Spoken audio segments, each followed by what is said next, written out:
श्रीमद् भगवद गीता अध्याय 6 श्लोक संख्या 31, राइट 6.31।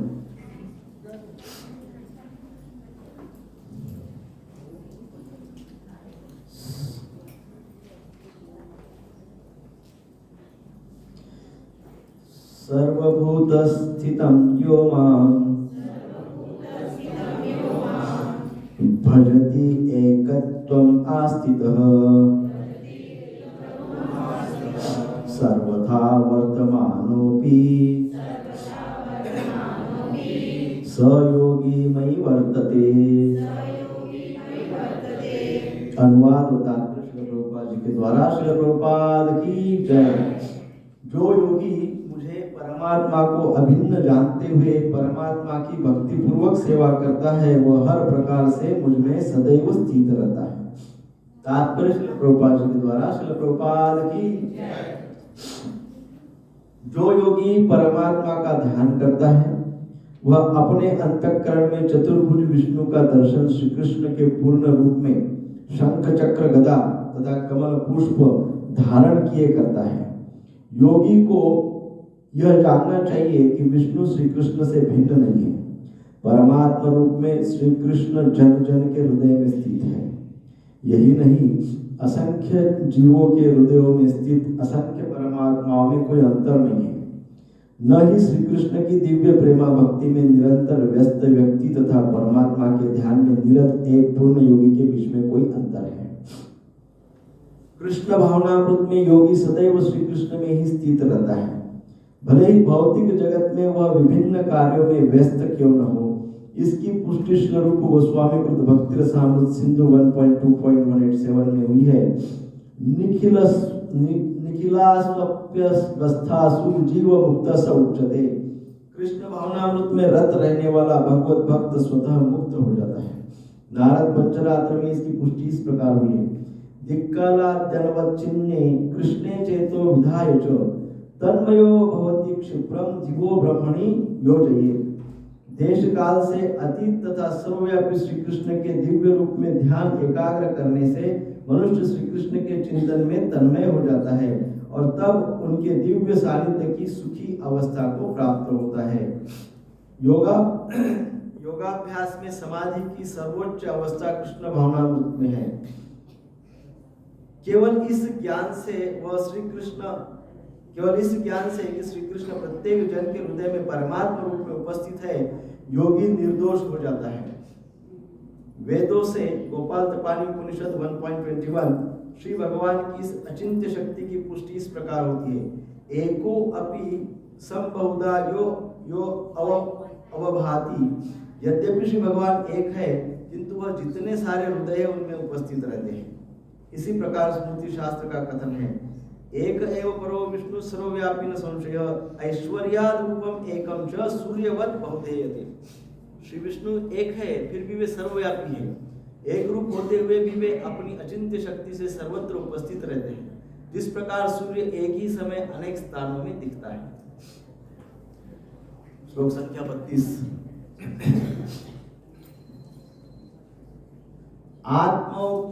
आत्मोपम्येन सर्वत्र समं पश्यति यो अर्जुन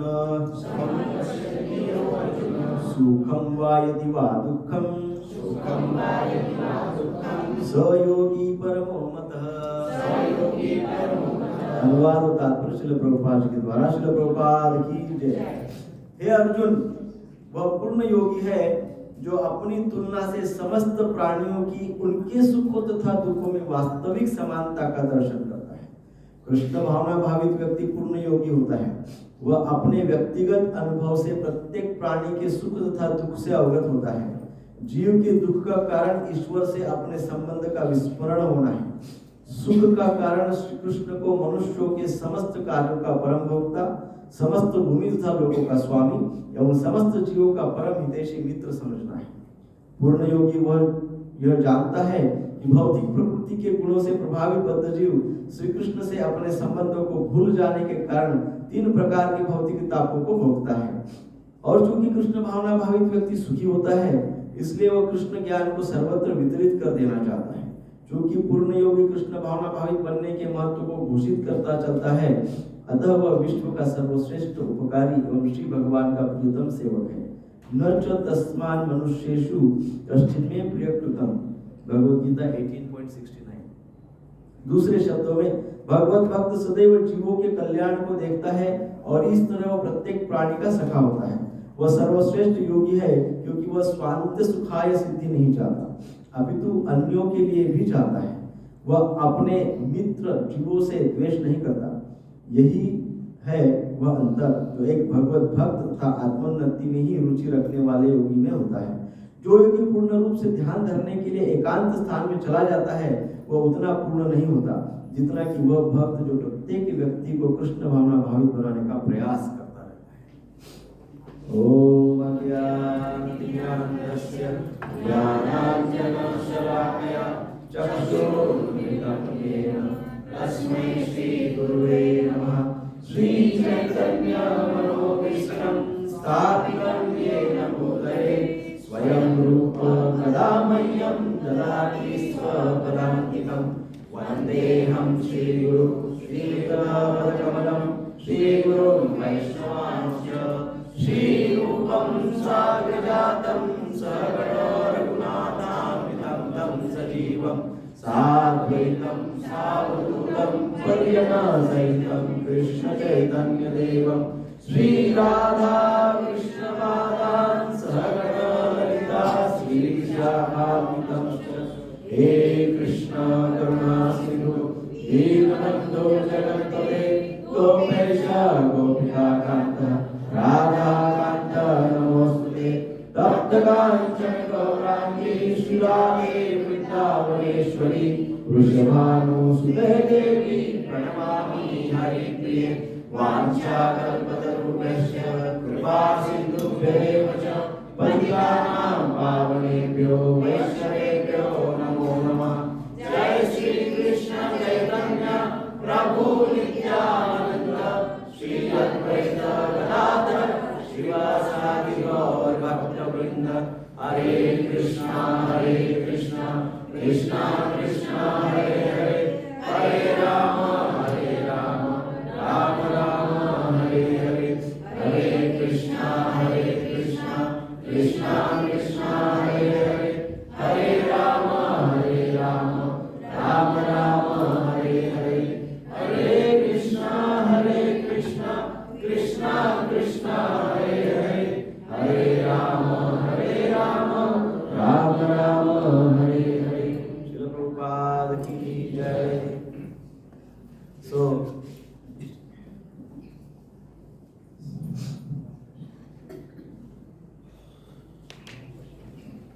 तो हमने पूर्व की क्लास में 15 दिन पहले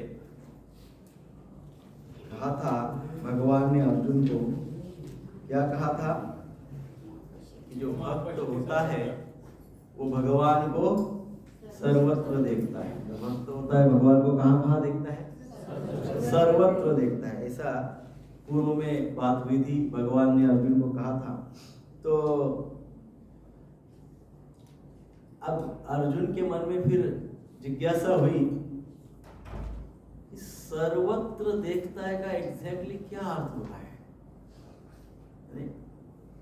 एक कृष्ण तो एक ही है ना, तो एक भगवान को, एक कृष्ण को सर्वत्र कैसे देखता है? हर जगह कैसे कृष्ण हो सकते हैं? कैसे देखता है? यदि होते हैं तो कैसे होता है ना? एक कृष्ण है तो एक ही जगह है, तो एक ही कृष्ण 100 जगह कैसे है? एक ही कृष्ण हर जगह कैसे है? एक ही भगवान हर जगह कैसे है? इस प्रकार से जिज्ञासा अर्जुन के मन में हुई।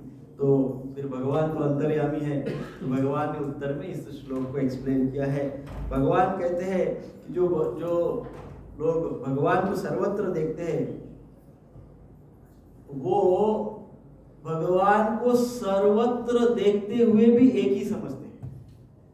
जो देखते हैं सर्वत्र भगवान को, वो क्या समझते हैं कि भगवान भले ही सर्वत्र लेकिन है एक ही है। सो इसलिए उस व्यक्ति को, उस भक्त को, उस योगी को भगवान भले ही सर्वत्र दिखते हैं, परंतु वो समझता कौन है? क्या है? कि भगवान एक ही। जैसे आप इस रूम में बैठे हैं, आप मानो अकेले बैठे हैं और ये हॉल के चारों तरफ मिरर लगा दिया। क्या लगा दिया? चारों तरफ मिरर लगा दिया। कितने दिखोगे आप? बहुत सारे दिखोगे, है ना? पर आप हो कितने? पर दिख कितने रहे हो? बहुत सारे। ऐसे ही योगी को बिना मिरर के भगवान दिखते हैं। उसको मिरर की आवश्यकता नहीं, भक्त को, योगी को मिरर की आवश्यकता नहीं। उनको भगवान ऐसे ही सभी के चित्त में, चेतो दर्पण मार्जनम, चेतो दर्पण, चित्त का दर्पण, चित्त रूपी मिरर में उस योगी को, उस भक्त को क्या दिखते हैं? भगवान। उनका मन इतना स्थिर रहता है, इतना विशेष रहता है कि उनको भगवान सर्वत्र दिखते हैं, सभी के हृदय में दिखते हैं, है ना? तो मन स्थिर रहना, तो इसलिए इस श्लोक को ये भी कहा गया है art of mind control. This shloka is how to control mind. मन को कंट्रोल करने का एकदम सुपर शॉर्ट सॉल्यूशन दिया है, सिंपल तरीका बताया गया है, सुंदर सॉल्यूशन इसमें बताया गया है। और इसका उदाहरण देते हुए भगवान भक्तों का उदाहरण दे रहे, योगी का उदाहरण दे रहे, योगी कैसे माइंड कंट्रोल करे। योगी को सर्वत्र जब भगवान ही दिखते हैं तो फिर मन इधर उधर जाएगा ही कैसे? सर्वत्र जब भगवान ही दिखेंगे और भगवान में मन लगा हुआ है तो मन डेविएट कैसे होगा? मन अस्थिर कैसे होगा? मन तो स्थिर ही रहेगा, है ना? मन तो स्थिर ही रहेगा। तो इसलिए हमको भी यदि ये आर्ट सीखनी है मन को नियंत्रित करने की, तो हमारे दृष्टि के दोष को ठीक करना होगा, है ना? सो सर्वभूत स्थितम यो मां भजति एकत्वम आस्मितम। सर्वभूत स्थितम यो मां भजति एकत्वम आस्थितः, है ना? जो सभी प्राणियों में स्थित मेरा भजन एकत्व में करता है। अब यहाँ ये एकत्व शब्द बहुत महत्वपूर्ण है। जो सभी प्राणियों में स्थित मेरा, अर्थात भगवान ये कह रहे कि मैं जो सभी प्राणियों में स्थित हूं, ऐसे मेरा दर्शन और मेरा भजन जो करता है, कैसे करता है, किस भाव में करता है? एकत्व की भाव में, अर्थात उसको सब जगह मैं दिखता हूं, सभी के हृदय में, सभी के चित्त में मैं दिखता हूं। क्या हुआ? उसको बंद मत करिए। हरे कृष्णा कृष्णा कृष्णा हरे हरे, हरे राम, राम राम हरे। सो सभी जगह पे एक परमात्मा तत्व, एक भगवत तत्व, एक भगवान सभी के हृदय में दिखते हैं। उसको इस श्लोक में कहा गया है एकत्वम। हमको ऐसे नहीं दिखता है, हमको दिखता है क्या ऐसे? सभी के हृदय में भगवान दिखते हैं क्या? सभी के हृदय में परमात्मा है, कभी दिखते हैं क्या हमको? नहीं दिखते हैं। क्यों नहीं दिखते? क्यों नहीं दिखते?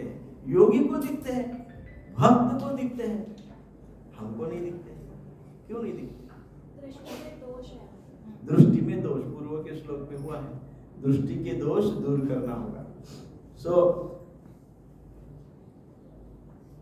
सभी प्राणियों में मुझे एक को दिखता है, देखता है, इसका दूसरा अर्थ होता है सभी प्राणियों में जो मैं एक स्थित हूं, उस मेरे को वो भजता है। वो क्या करता है? व्यक्ति भजता है। वो मेरा क्या करता है? भजन करता है, अर्थात मेरी पूजा करता है, अर्थात मेरे शरणागत हो जाता है। ऐसा नहीं कि सभी के हृदय में मुझे परमात्मा को देखता है और बस देख के क्या करता है? हम, है ना, अभी हमने देख लिया, अभी मंदिर में हमने भगवान को देख लिया, देख के क्या कर रहे हो? भगवान में आए, मंदिर में आए, भगवान का दर्शन किया, क्या किया? दर्शन करके क्या किया? कुछ हुआ? दर्शन करके कुछ हुआ? भगवान को देख के कुछ हुआ? परमात्मा का हृदय में दर्शन करके क्या हुआ? कुछ हुआ?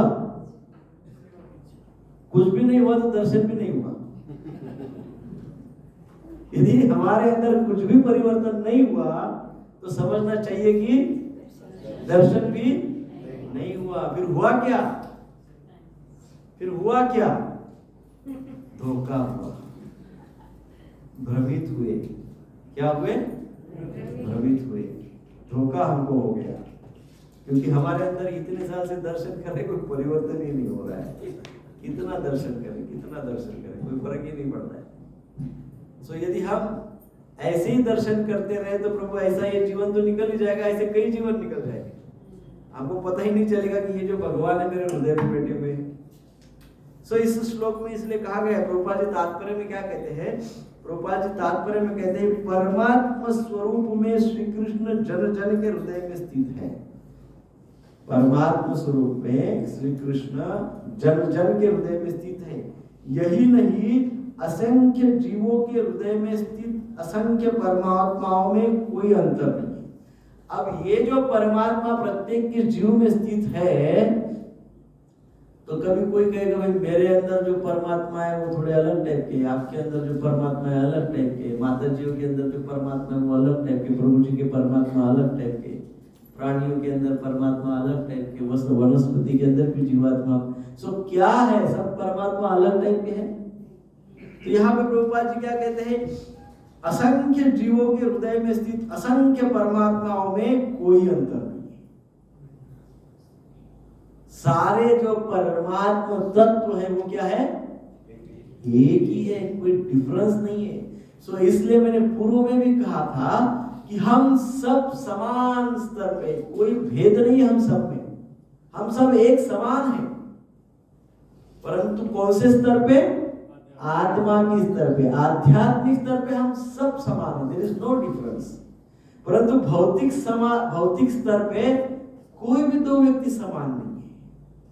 मटेरियल लेवल पे कोई भी दो व्यक्ति समान नहीं है, और स्पिरिचुअल लेवल पे सारा संसार समान है, क्योंकि वही एक ही परमात्मा सभी के हृदय में स्थित है, परमात्मा तत्व।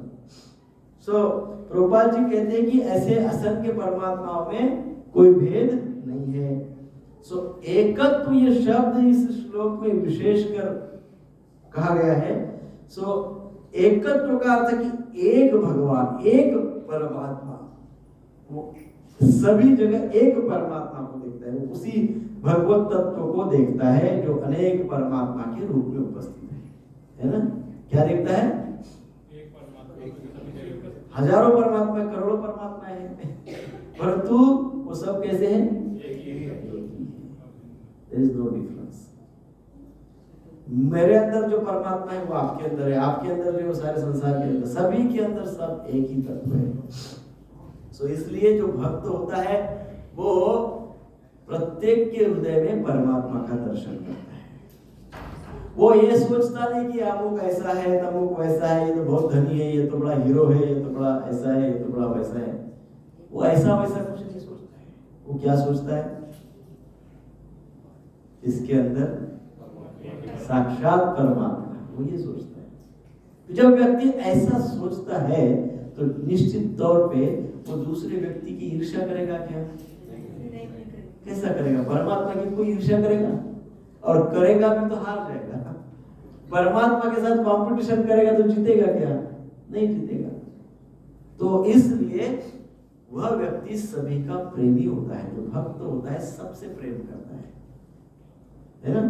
सभी के साथ प्रेमपूर्ण संबंध रखता है, क्योंकि वो ये सोचता है कि जो मैं हूं वही ये है, मेरे में और इस व्यक्ति में कोई अंतर नहीं है, ऐसा सोचता है। सो भगवान श्री कृष्ण इस श्लोक में एकत्व ये शब्द कर विशेषता स्वयं के विषय में ही बता रहे हैं। भगवत तत्व अर्थात भगवान कृष्ण को भगवान कहा गया है भगवत गीता में, भगवान कृष्ण ही भगवान है। तो स्वयं के विषय में कहते हुए कह रहे हैं कि वो स्वयं अपना विस्तार परमात्मा रूप में इस प्रकार करते हैं कि प्रत्येक जीव के साथ देखो भगवान कितने दयालु हैं, वो प्रत्येक जीव के साथ रहना चाहते हैं, प्रत्येक जीव के साथ रहना चाहते हैं। और इसीलिए तो हमको सुलभता से उपलब्ध है ना, हमारे साथ रहते हैं इसलिए तो उपलब्ध है। बस पुकारने की देरी है है कि नहीं? हमारे साथ ही रहते हैं, हमारे अंदर ही परमात्मा रूप में रहते हैं, प्रत्येक के साथ रहना चाहते हैं, इसलिए तो उन्होंने ये टेक्निक अपनाई है। प्रत्येक जीव के साथ रहना चाहते हैं, प्रत्येक जीव के साथ प्रेम पूर्ण संबंध दृढ़ करना चाहते हैं, प्रत्येक जीव के साथ जो व्यवहार है, जो आदान प्रदान है, रेसिप्रोकेशन, वो करना चाहते हैं। कैसे करेंगे? भगवान बन के तो कर नहीं सकते, भगवान तो अपने धाम में बैठे, तो कैसे करेंगे? प्रत्येक जीव के साथ आदान प्रदान कैसे करेंगे?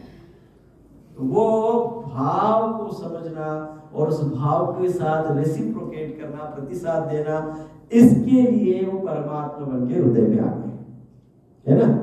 सो परमात्मा बनने का भाव भगवान का, वो एक ही भगवान है और सभी के हृदय में आ गए। भाव एक ही है कि सबके साथ आदान प्रदान करें, है ना?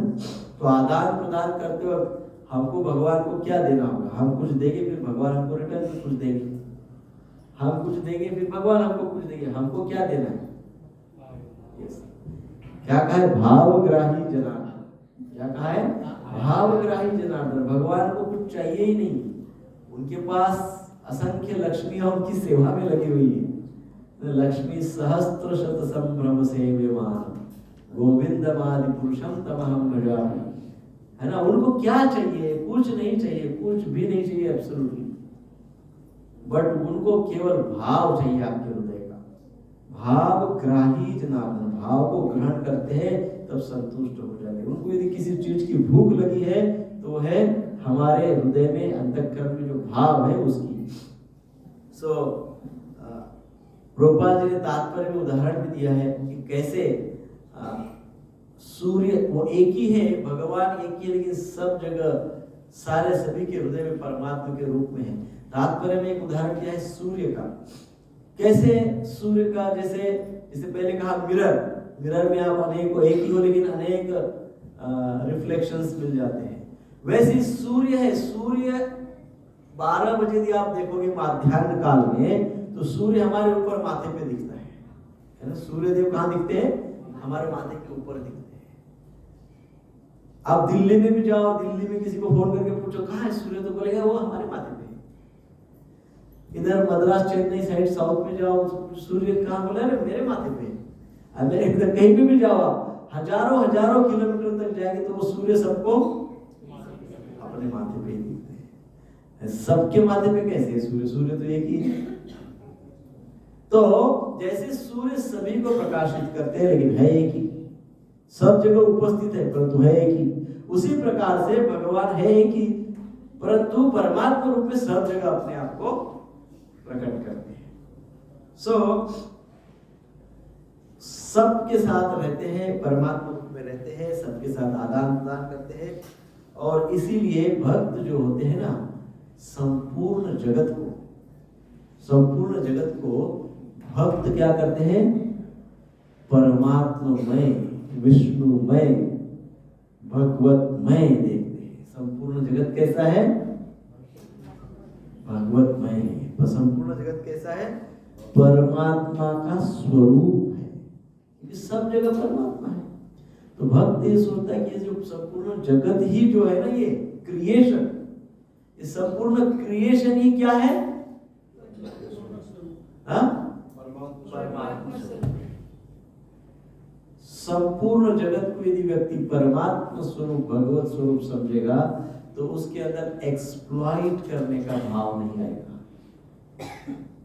है ना? इसलिए भक्त क्या करते हैं? भक्त एक्सप्लॉइट नहीं करते हैं। भक्त क्या करते हैं? भगवान की सेवा में ही सारे रिसोर्सेस लगा देते हैं। सो भक्तों की ये विशेषता है, संपूर्ण जगत उनको परमात्ममय दिखता है। जो भी कोई दिखता है, जो भी उनके सामने आते हैं, उनके अंदर उनको परमात्मा दिखता है। जो भी वस्तु को वो देखते हैं, उस वस्तु को परमात्मा के संबंध में वो देखता है ना? ये भक्त की विशेषता है। और ऐसा सबको भगवतमय, परमात्मामय, परमात्मा के संबंध में देखने के कारण वो किसी को क्रिटिसाइज नहीं करता है, किसी के प्रति अपराध नहीं करता है, क्योंकि वो क्या सोचता है? सब परमात्मा में है, सभी परमात्मा है। सो अपने स्वार्थ के लिए किसी के दोष नहीं निकालते बैठता है, क्योंकि दोष निकालने की यदि हमको आदत लग गई तो जीवन भर नहीं जाती वो। दोष दर्शन जब हमारा शुरू हो जाता है तो हम कभी भी परमात्मा का दर्शन नहीं कर सकते, क्योंकि ऑलरेडी हम एक दर्शन बहुत ज्यादा करते हैं। कौन सा? दोष दर्शन।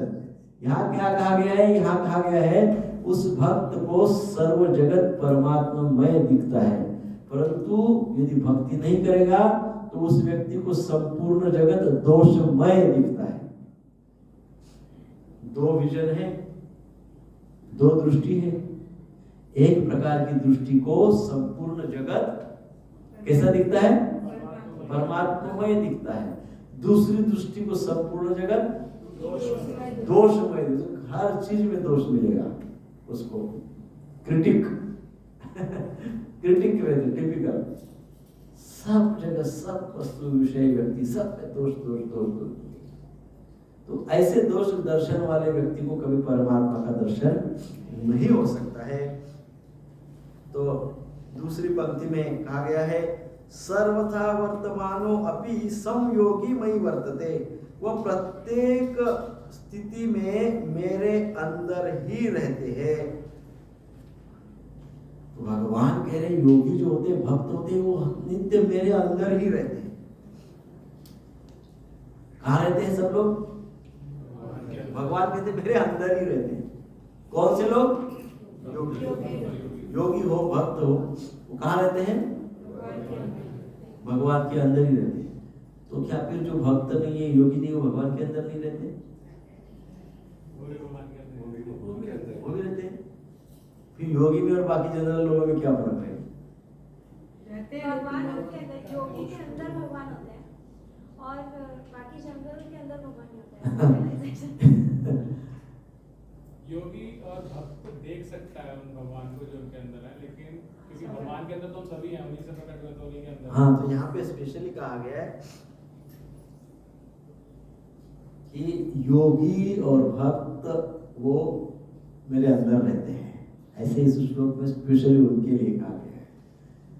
इसका अर्थ ऐसा ना समझे कि बाकी लोग नहीं रहते हैं, बाकी लोग भी भगवान के अंदर रहते हैं।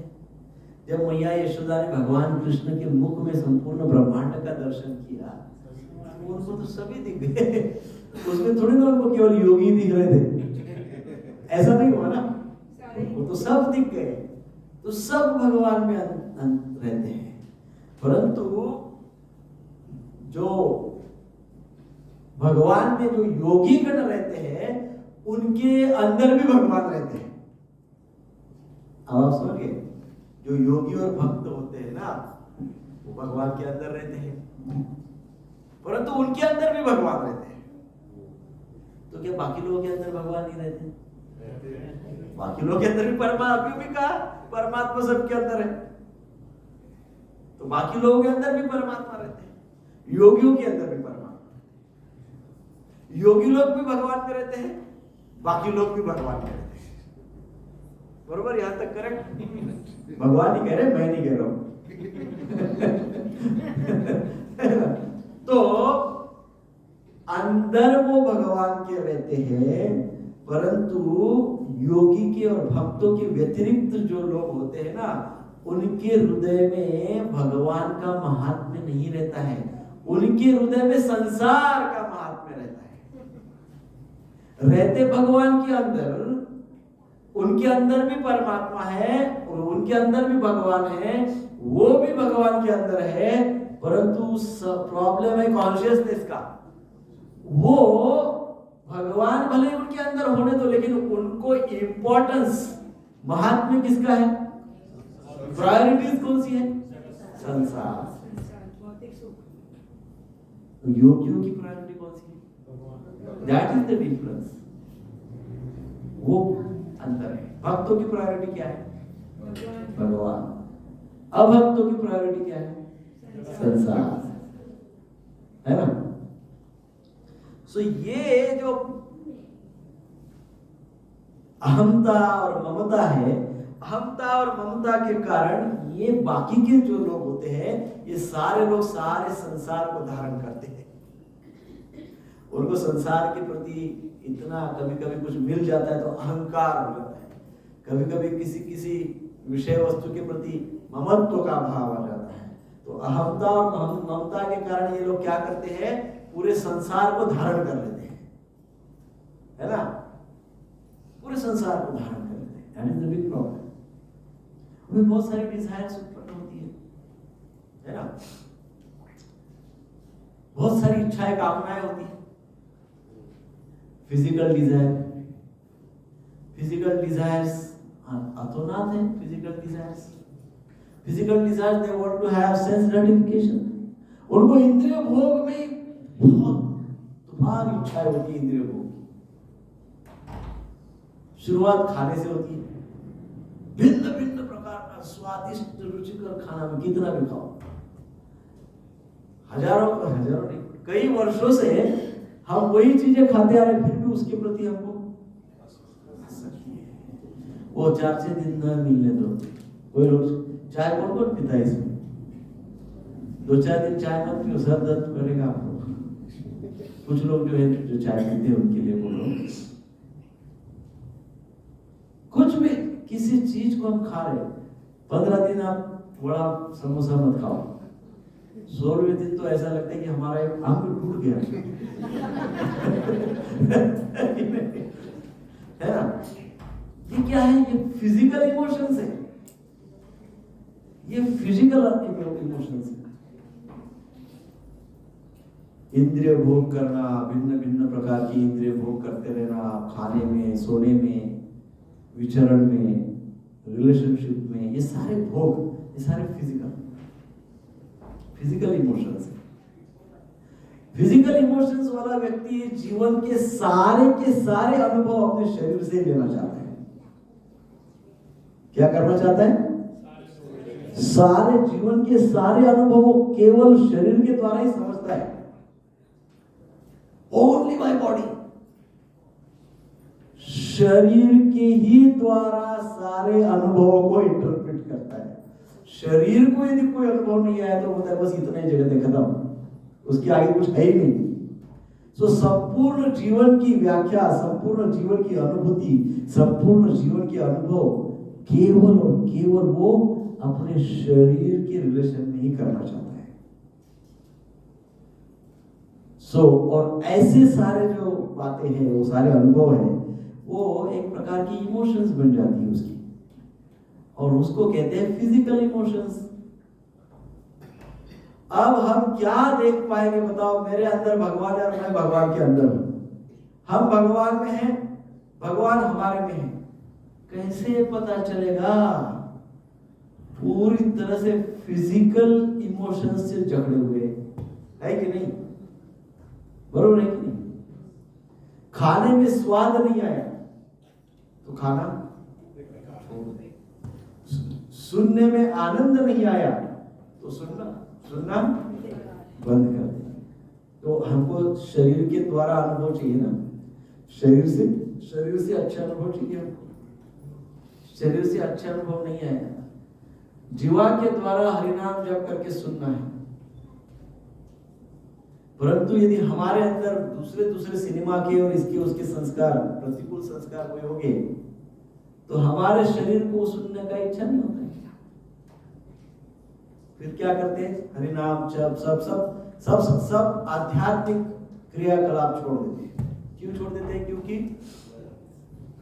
क्यों छोड़ देते हैं आध्यात्मिक कला? क्यों श्रवण छोड़ देते हैं? क्यों चिंतन छोड़ देते हैं? मजा नहीं, मनोरंजन नहीं हुआ।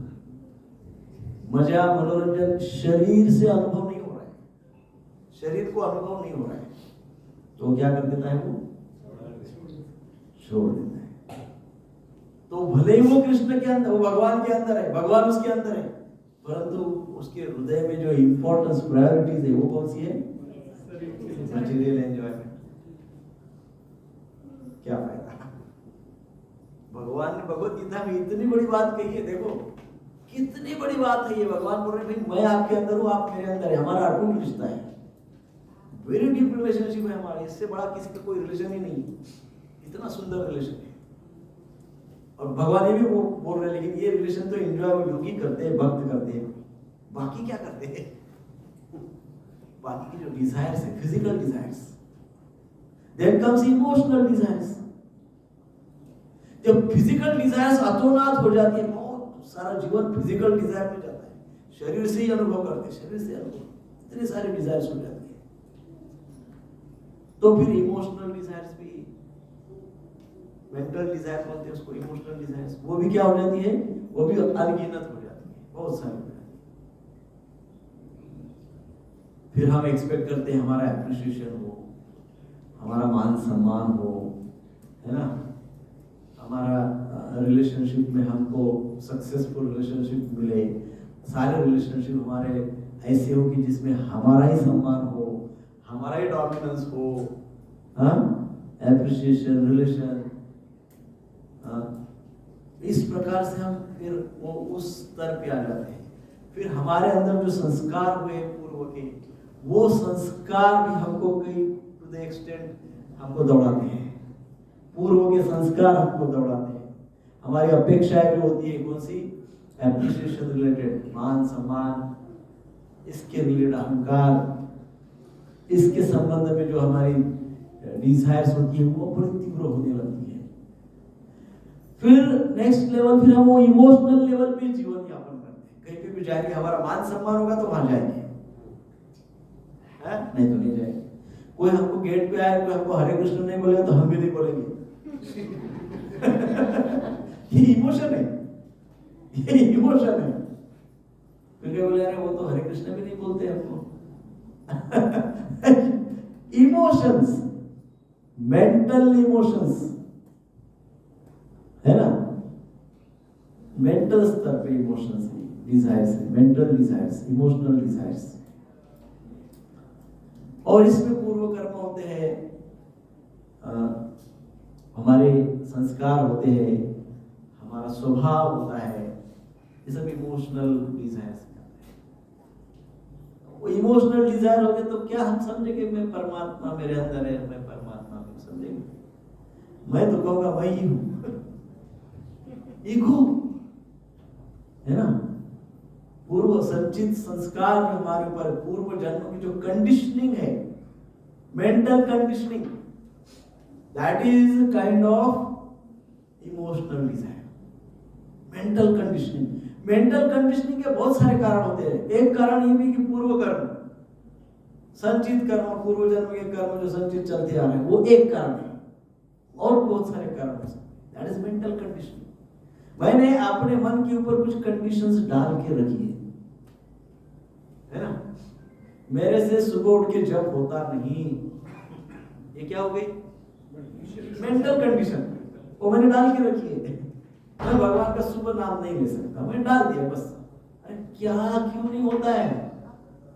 अभी आपको बोला जाएगा कि अफ्रीका के जंगल में आप जाओगे तो आपको 100 करोड़ रुपया मिलेगा।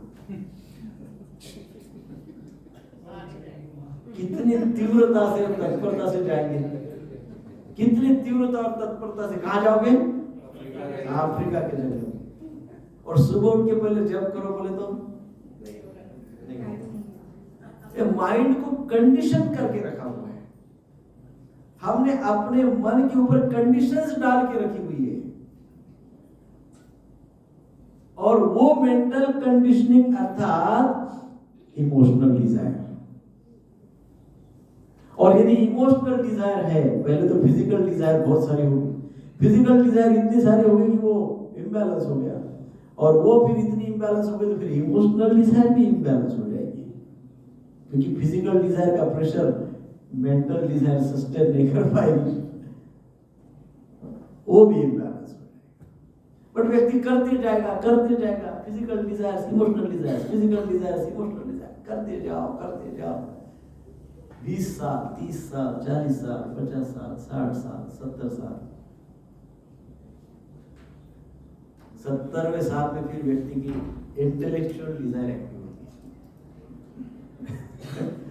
फिर वो सोचता है यार मैंने जीवन भर क्या किया, जीवन भर मैंने बस अपना ही सोचा, कितना एंजॉय किया मटेरियल लाइफ, शारीरिक सुख को बहुत एंजॉय किया, बहुत बहुत शरीर के पीछे रहा अनेक वर्षों तक।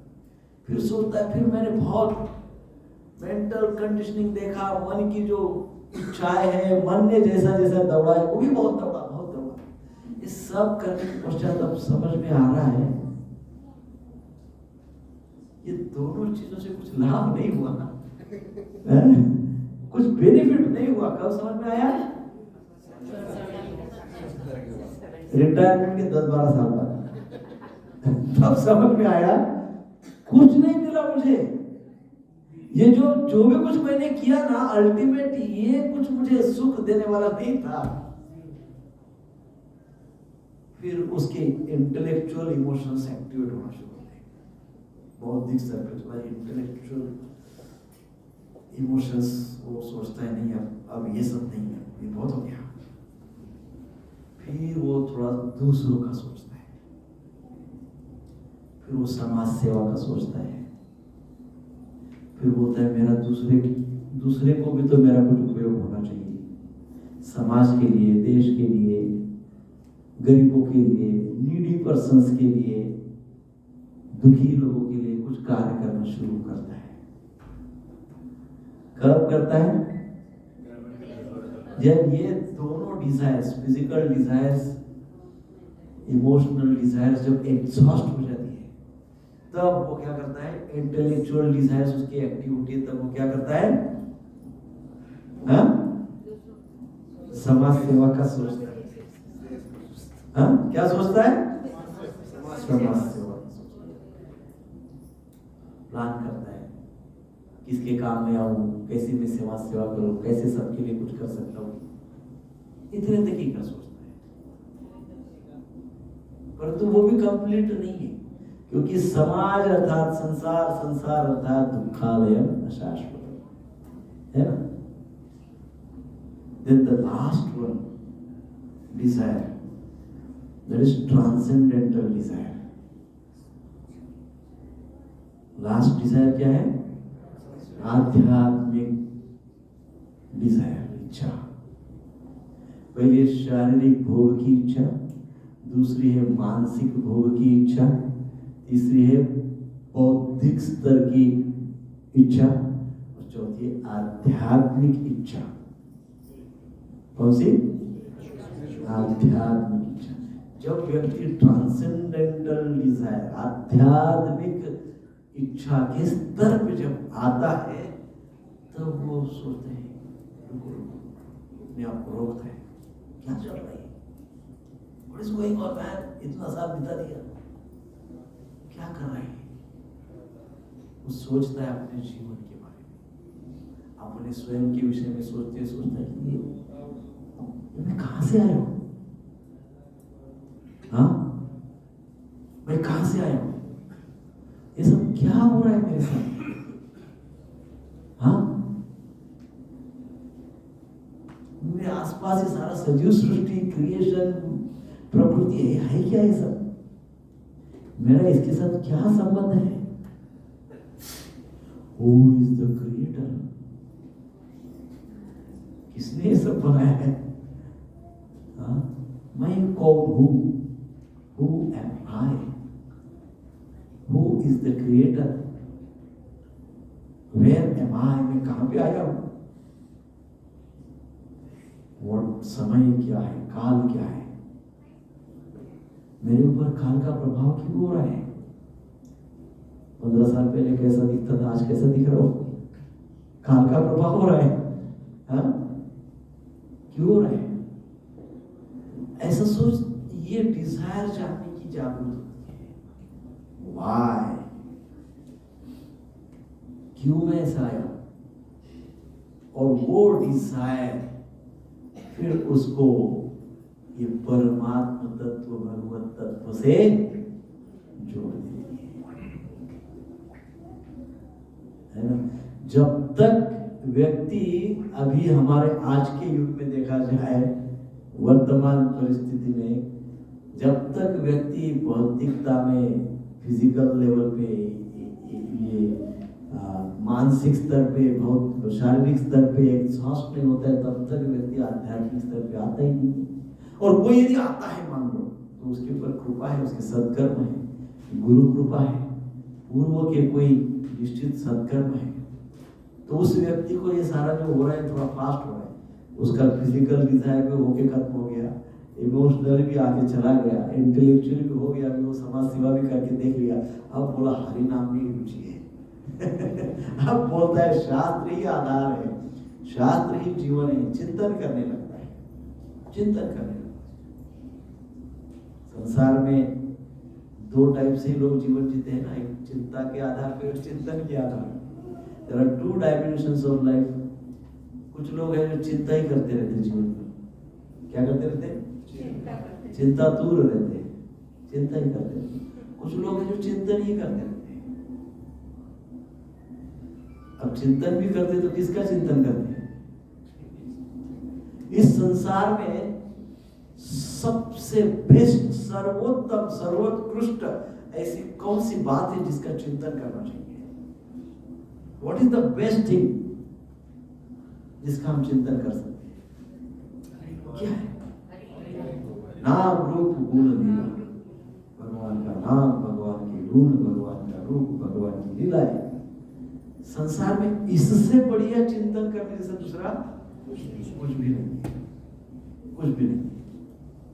सो जो लोग इसका चिंतन करते हैं उनकी चिंता समाप्त हो जाती है। जो इस प्रकार का चिंतन करता है उसकी चिंताएं नष्ट हो जाती है। और ये चिंतन कौन करता है? योगी गण करते हैं, भक्त गण करते हैं। प्रभुपाद जी उसको कहते हैं योगी कहो या उसको कृष्ण भावना भावित व्यक्ति कहो। प्रभुपाद जी तात्पर्य में लिखते हैं, सो कृष्ण भावना भावित व्यक्ति चिंतन करता है नाम रूप गुण और लीला का। सो चिंतन करता है, वो ट्रांसेंडेंटल डिजायर उसकी बन जाती है, वो आध्यात्मिक डिजायर, कामना, इच्छा बन जाती है। और जो व्यक्ति की इस प्रकार की आध्यात्मिक इच्छा बन जाती है वो व्यक्ति परमात्मा का दर्शन संचय करता है। वो व्यक्ति को सबके हृदय में भगवान दिखते हैं, सबके हृदय में परमात्मा दिखते हैं।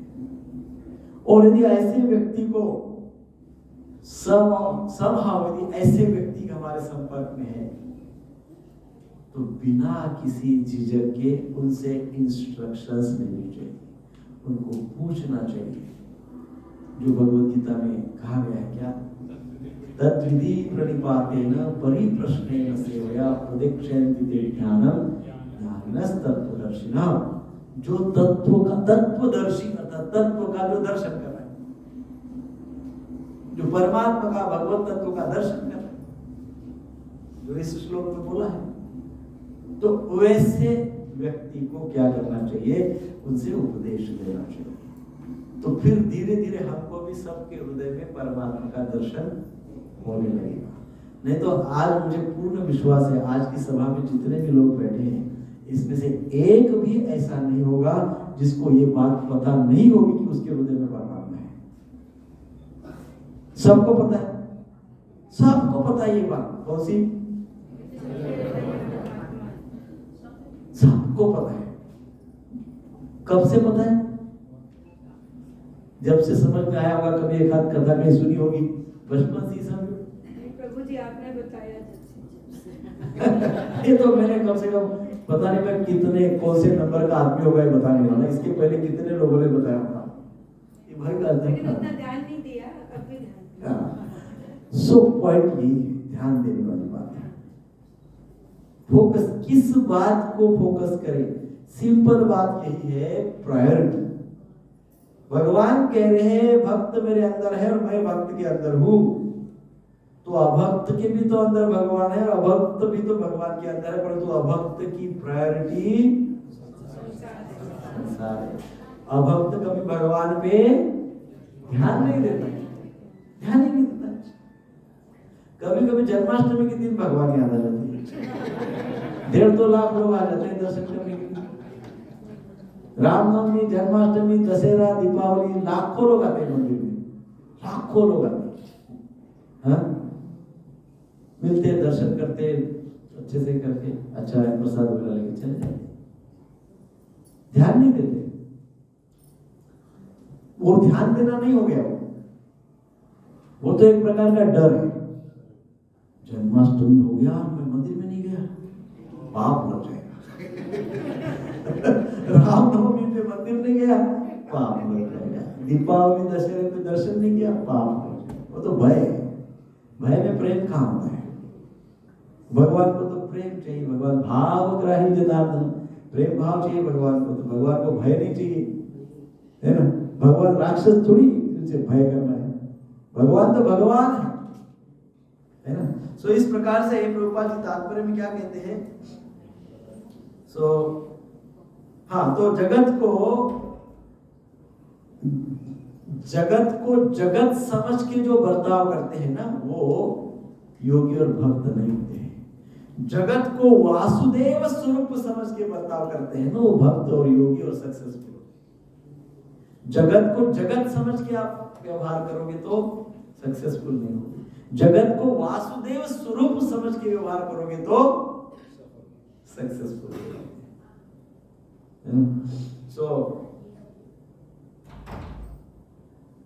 इसलिए जो व्यक्ति संपूर्ण जगत को वासुदेव स्वरूप समझता है, तो नेचुरली प्रभु जी वो व्यक्ति तो वासुदेव में रहेगा ना। वो पूर्ण संसार को वासुदेव स्वरूप समझ, ये स्टैंड पढ़ा, ये बटन पढ़ी, ये सब ये क्या है? वासुदेव स्वरूप है। ये क्या है? वासुदेव स्वरूप। माइक क्या है? वासुदेव स्वरूप है। कैमरा क्या है? कृष्ण स्वरूप है, भगवत स्वरूप है, ब्रह्म स्वरूप है। सब वो यदि सब जगह कोई वो वासुदेव स्वरूप ही समझता है तो एकदम नेचुरल है कि वो भगवान के अंदर रहेगा, क्योंकि वो जहां रह रहा है पूरा तो वासुदेव स्वरूप है। वो जहां पे है वो तो सब वासुदेव स्वरूप है, तो वो तो वासुदेव में भगवान में रह ही रहा है, भगवान के अंदर वो है ही है ना। परंतु यदि मैं संसार को जगत के स्वरूप में ही देखता हूं तो फिर वहां वासुदेव नहीं है ना। So what matters is your consciousness, your priorities. हमारी प्रायोरिटीज क्या है? जगत के प्रति हम ज्यादा कॉन्शियस है और कृष्ण के प्रति हम कम कॉन्शियस है कि नहीं? संसार के प्रति हमारे ज्यादा एक्टिव है हम, और संसार भगवान के प्रति कम एक्टिव है। सो दूसरा अर्थ भी इसका होता है कि भगवान जब इस प्रकार से भक्त भगवान के प्रति भाव रखते हैं, प्रायोरिटीज रखते हैं, भगवान के साथ संबंध रखते हैं, तो भगवान भी फिर उस भक्त के वश में आ जाते हैं। भगवान भी क्या हो जाते हैं? भक्त के वश में आ जाते हैं। भक्त के वश में आ जाते हैं, अर्थात भगवान भक्त के नियंत्रण में आ जाते हैं। अपने भक्त के वश में रहने को भगवान को आनंद आता है। तो श्रीमद् भागवतम के 9वें स्कंद के 4थे अध्याय में दुर्वासा मुनि कहते हैं, श्री कृष्ण दुर्वासा मुनि को कहते हैं, मैं पूर्णतः अपने भक्तों के वश में हूँ। भगवान कहते हैं दुर्वासा मुनि को, क्या कहते हैं? मैं पूर्णतः अपने भक्त के वश में हूँ, क्योंकि मेरे भक्त भौतिक इच्छाओं से पूर्णतः रहित होते हैं, अतः मैं उनके हृदयों में ही निवास करता हूँ। मुझे मेरे भक्त ही नहीं, मेरे भक्तों के भक्त भी अत्यंत प्रिय हैं। ऐसे कहते भगवान। और श्रील प्रभुपाद जी उसके आगे के श्लोक के तात्पर्य में लिखते हैं श्रीमद् भागवतम में, कहते श्री कृष्ण आत्मनिर्भर है, परंतु अपने दिव्य आनंद का भोग करने के लिए उन्हें अपने भक्तों की आवश्यकता होती है। भक्त भगवान है, भगवान कैसे? आत्मनिर्भर है, उनको किसी की आवश्यकता नहीं है, वो स्वयं पूर्ण है, उनको किसी की आवश्यकता नहीं है। परंतु अब वो जो सच्चिदानंद विग्रह, सच्चिदानंद अर्थात नित्य आनंद देने वाला विग्रह है, परंतु यदि उस आनंद को स्वयं को भी उनको टेस्ट करना हो तो कोई तो चाहिए ना साथ में, भक्त तो चाहिए। तो वो जो आनंद का भी जब भगवान भोग करना चाहते हैं तो वो भोग वो भक्तों के माध्यम से करते हैं। किसके माध्यम से करते हैं? भक्तों के माध्यम से करते हैं, इसलिए उनको भक्तों की आवश्यकता होती है। जैसे वृंदावन लीला में भगवान को सखागण है, गोप सखा है। जब यदि भगवान स्वयं में पूर्ण है तो उनको सखाओं की क्या आवश्यकता है। परंतु जो प्रेम का आदान प्रदान है, साख्य भाव, तो किसके साथ करेंगे? हाँ? किसके साथ करेंगे? ज्ञान मार्गी लोग दो का एक बना देते हैं। क्या करते हैं? दो का एक बोलते क्या है? सब मर्ज हो जाओ, सब क्या हो जाओ? विलीन हो जाओ भगवान, ब्रह्म स्वरूप में विलीन हो जाओ, ज्योति में विलीन हो जाओ। सो दो का क्या कर देते हैं? एक बना देते हैं। और हमारे भगवान क्या करते हैं? एक का दो बना देते हैं, एक भगवान एक भक्त। भक्ति मार्ग में क्या होता है? एक के दो बनते हैं। ज्ञान मार्ग में क्या करते हैं? कौन सा बेटर है भाई? व्यवहारिक दृष्टि में भी एक का दो ही बेटर है ना। एक का दो बेटर है, क्योंकि एक से दो बनने में लाभ यह है कि रेसिप्रोकेशन, संबंध का हमको ज्ञान होता है, संबंध में हमको आनंद मिलता है। भगवान मेरे सामने है, मैं भगवान के सामने हूँ, भगवान मुझे कुछ बोल रहे हैं, मैं भगवान को कुछ पूछ रहा हूँ, और मैं भगवान के अंदर विलीन हो गया तो कैसा होगा ये? नहीं होगा ना। रिलेशनशिप का जो रस है वो केवल भक्ति मार्ग में इसलिए है क्योंकि भक्ति मार्ग में दो है, भगवान है, एक भक्त है। और भगवान भागवतम में कह रहे हैं कि मैं तो, मेरे जो शुद्ध भक्त है, जो मेरी भक्ति करते हैं, ऐसे भक्त के तो मैं नियंत्रण में चला जाता हूँ, वो पूरी तरह से मुझे कंट्रोल करते हैं। और ये वृंदावन लीला में हमको दिखता है।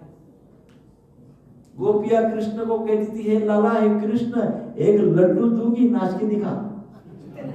तो एक लड्डू के लिए परम ब्रह्म, परमेश्वर, परम पिता, भगवान, संपूर्ण सृष्टि के स्वामी एक लड्डू के लिए नाचते हैं।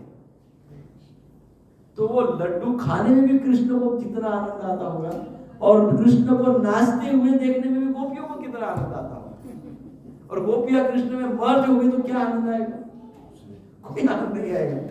सो भक्ति मार्ग अर्थात रस का मार्ग, प्रेम रस, भाव रस। सो इसलिए वृंदावन लीला में भगवान देखते हैं गोप गोपिया, पक्षी भी, पेड़ पौधे, पक्षी, गाय, यमुना जी, सब भगवान के भक्त हैं। और सब ने भगवान की उस दिव्य लीला का अनुभव किया है, और सब के साथ भगवान ने रेसिप्रोकेट, उस भाव का आदान प्रदान किया है। और वो कार्य आज भी भगवान करते हैं, भक्तों के साथ आदान प्रदान करते हैं।